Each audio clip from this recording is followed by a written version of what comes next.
Bore da pawb. Good morning, everyone. Croeso cynnes iawn. Very warm welcome to my wild Welsh garden. My name's Isabel and I live at the top of the Swansea Valley in South Wales in the UK. And in this channel, I'm sharing my journey wilding my garden. So I'm trying to make my garden as good for wildlife as I possibly can.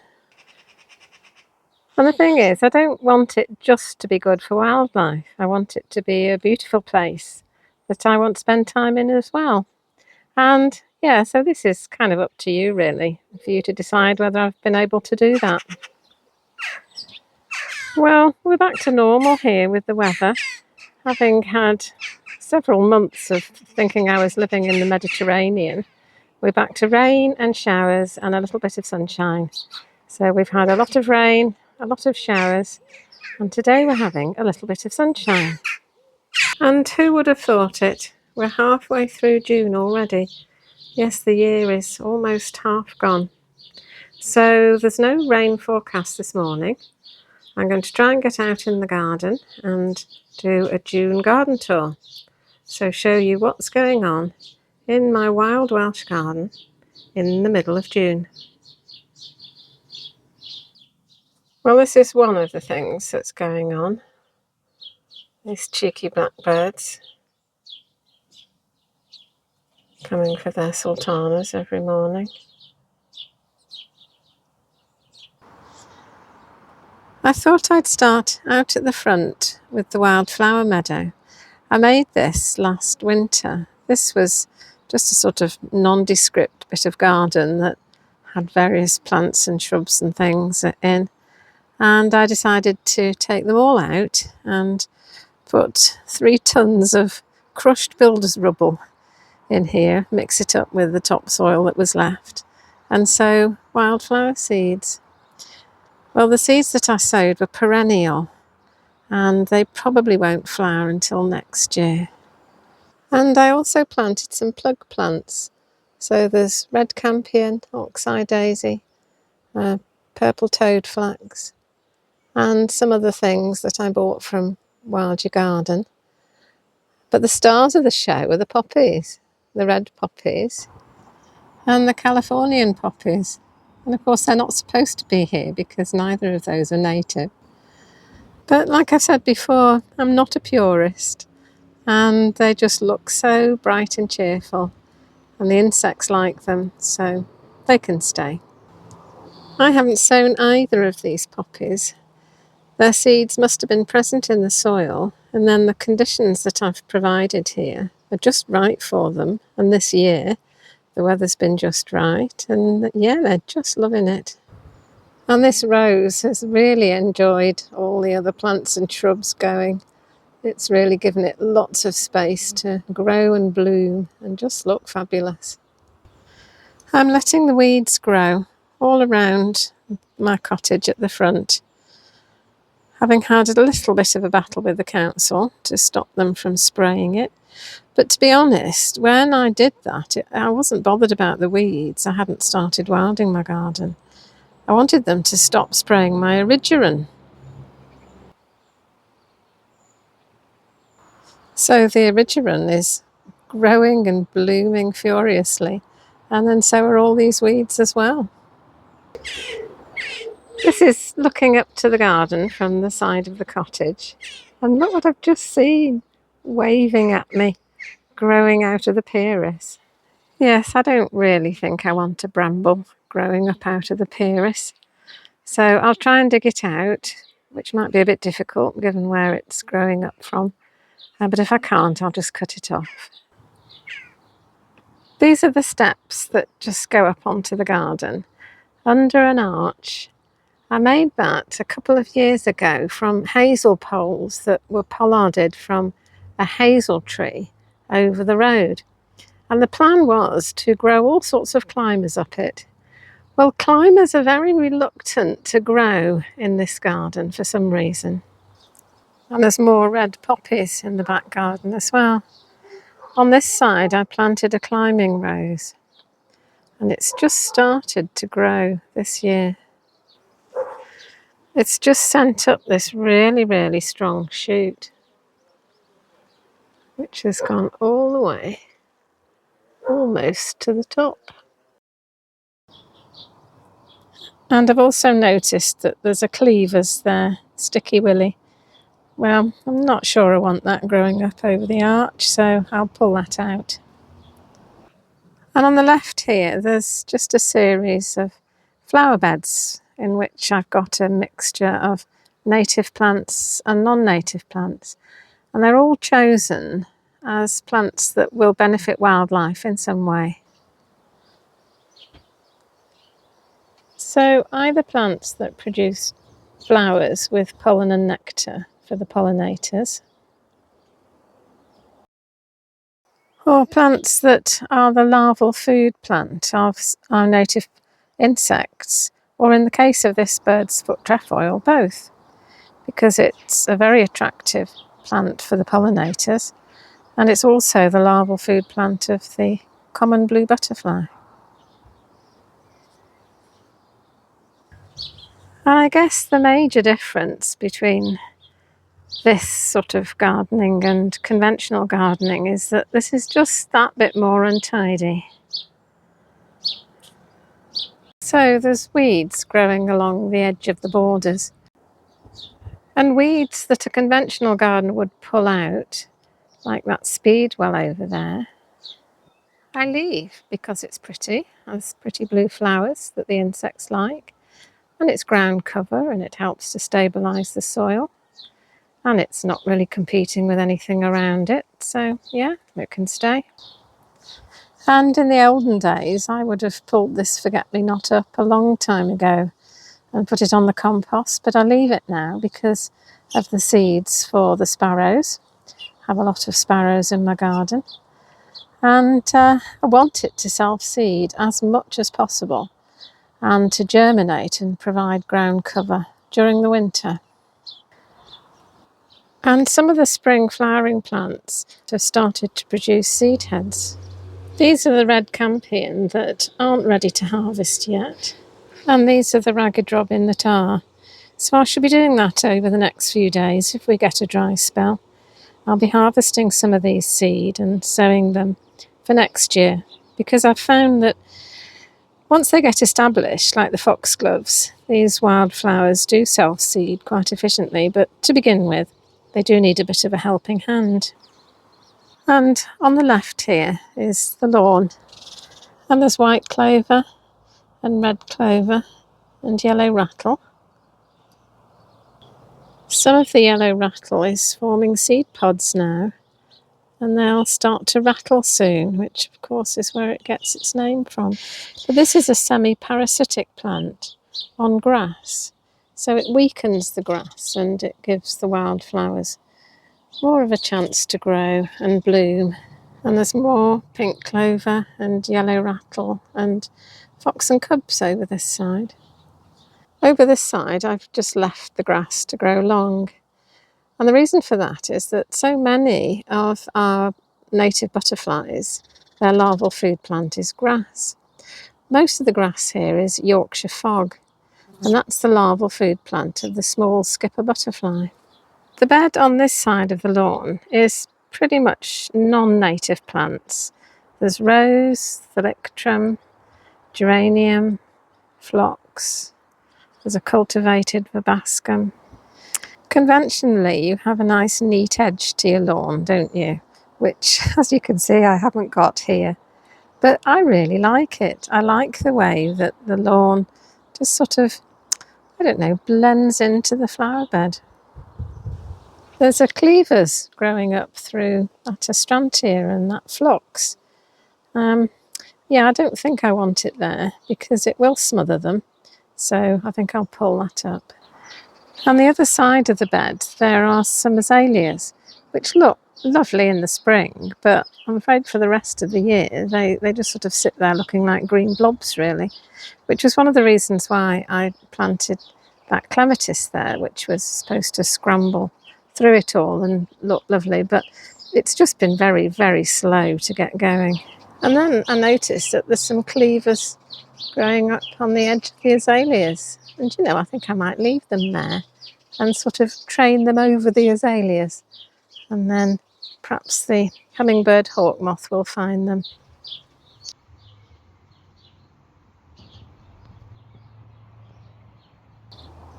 And this bed next to the summer house, going down to the woodshed, is some more long grass, some very long grass, in the hope of providing food for some of our native butterfly caterpillars. And here there's also another pond, which I call the new pond, as opposed to the old pond. And I think it's looking okay. The week before last, I did some trimming of the grass around it because it was all sort of falling over into the pond. Yeah, I think it looks okay. And then this is my summer house. This is where I often talk to you from. And then I just sit in here and watch the birds and watch the insects and think and, yeah, just be.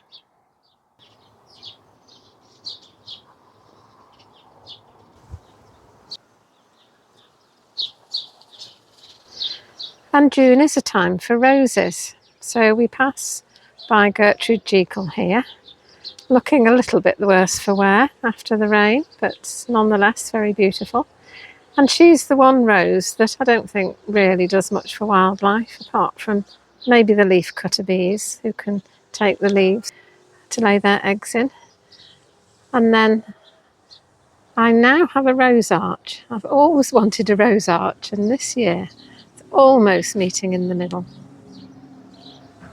So we go through the rose arch to the top of the garden. And then through the rose arch on the left, there's what I now call the secret garden. I used to call this the breakfast room because it gets the full sun first thing in the morning. And it's a lovely place to come and sit and have your breakfast. At the moment, it's home to all my wildflower seedlings. Most of these I've collected the seed from the wild. This is one of the things that I've been doing in the garden, is if I do cut plants down, don't put everything on the compost heap, but tie some up and keep the habitat and make a feature out of them. This is a nice place to sit as well. Well, it does get quite hot during the day because it's in full sun. And this is where I sit and count butterflies in the summer. Except last year there weren't any butterflies to count. But I have found some caterpillars this year, so I am hoping it's going to be a better year for butterflies. And on this side is my tiny forest. This is where I've planted, do you know, I can't remember how many now, about 25, 30 little trees, all very close together. And it's supposed to be the best way of increasing biodiversity in a small space. But tiny forests are usually bigger than this. They're usually about the size of a tennis court. You are supposed to be able to grow them in a space this small. But it is a bit of an experiment. So those of you who are wondering, how is she going to manage all those little trees? I don't know. This is very much, let's grow them and see what happens. And as well as the tiny trees, there's 3 fruit trees. There's 2 apple trees and a pear tree. And there's a perennial kale. And there's all sorts of different wildflowers and weeds, some of which I've planted and some of which have just arrived of their own accord.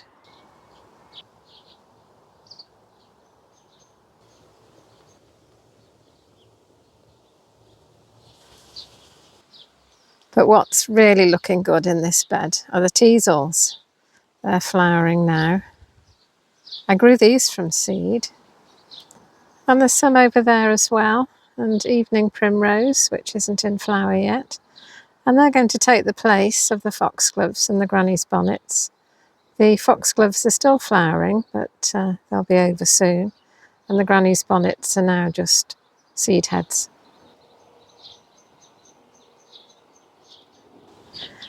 And this is what I call the pond bed. And again, a mixture of natives and non-natives.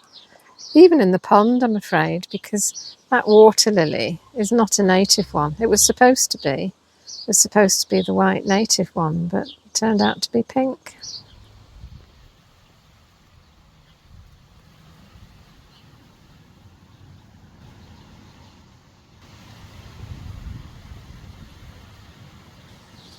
And next to the pond here is the hibernaculum, which is basically a hole in the ground filled with all sorts of stuff that makes little nooks and crannies and places where little creatures can hibernate, and then covered back over with earth so it makes a mound.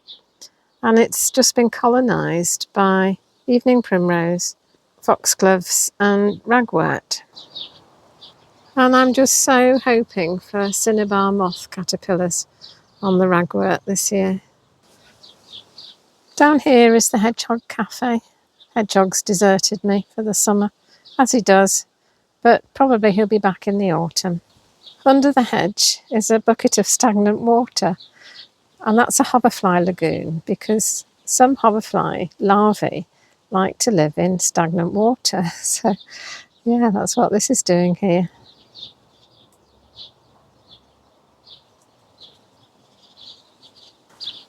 And here are the raspberries that I've kind of given up pruning, really. And they've just grown wild and just covered in raspberries.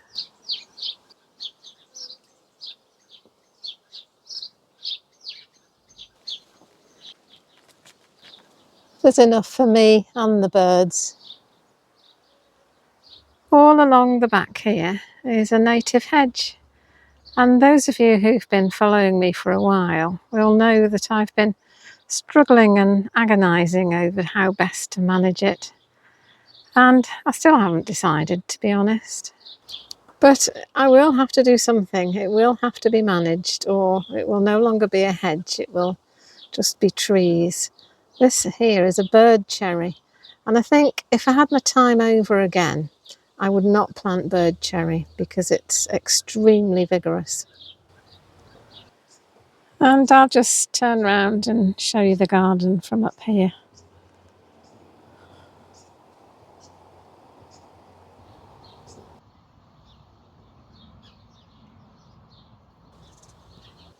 Then we go along the path at the top of the garden towards the potting shed.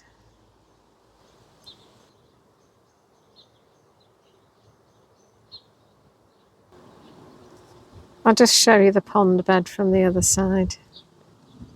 The sun's going in. Yeah, it's cooling off a bit. Perhaps the promised rain's on its way.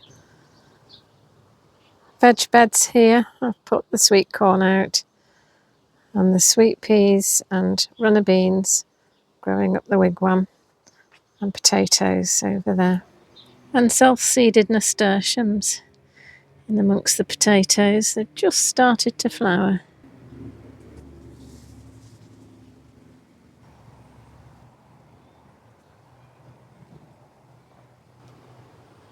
And the next bed down is where I planted the fruit bushes a couple of months ago. And then, as well as that, there's a lot of borage that's come up, and some sunflowers, and calendula around the outside.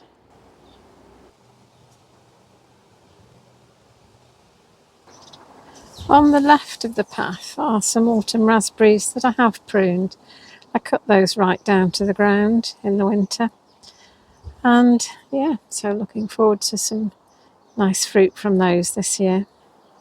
And then we can go through the hawthorn arch onto the lawn, but it is a bit difficult, to be honest, and I don't want to damage the red campion that's flowering still. So instead, I'm just going to sit on this little seat here, where I've noticed that there's another bramble, so I'm going to prune that back first.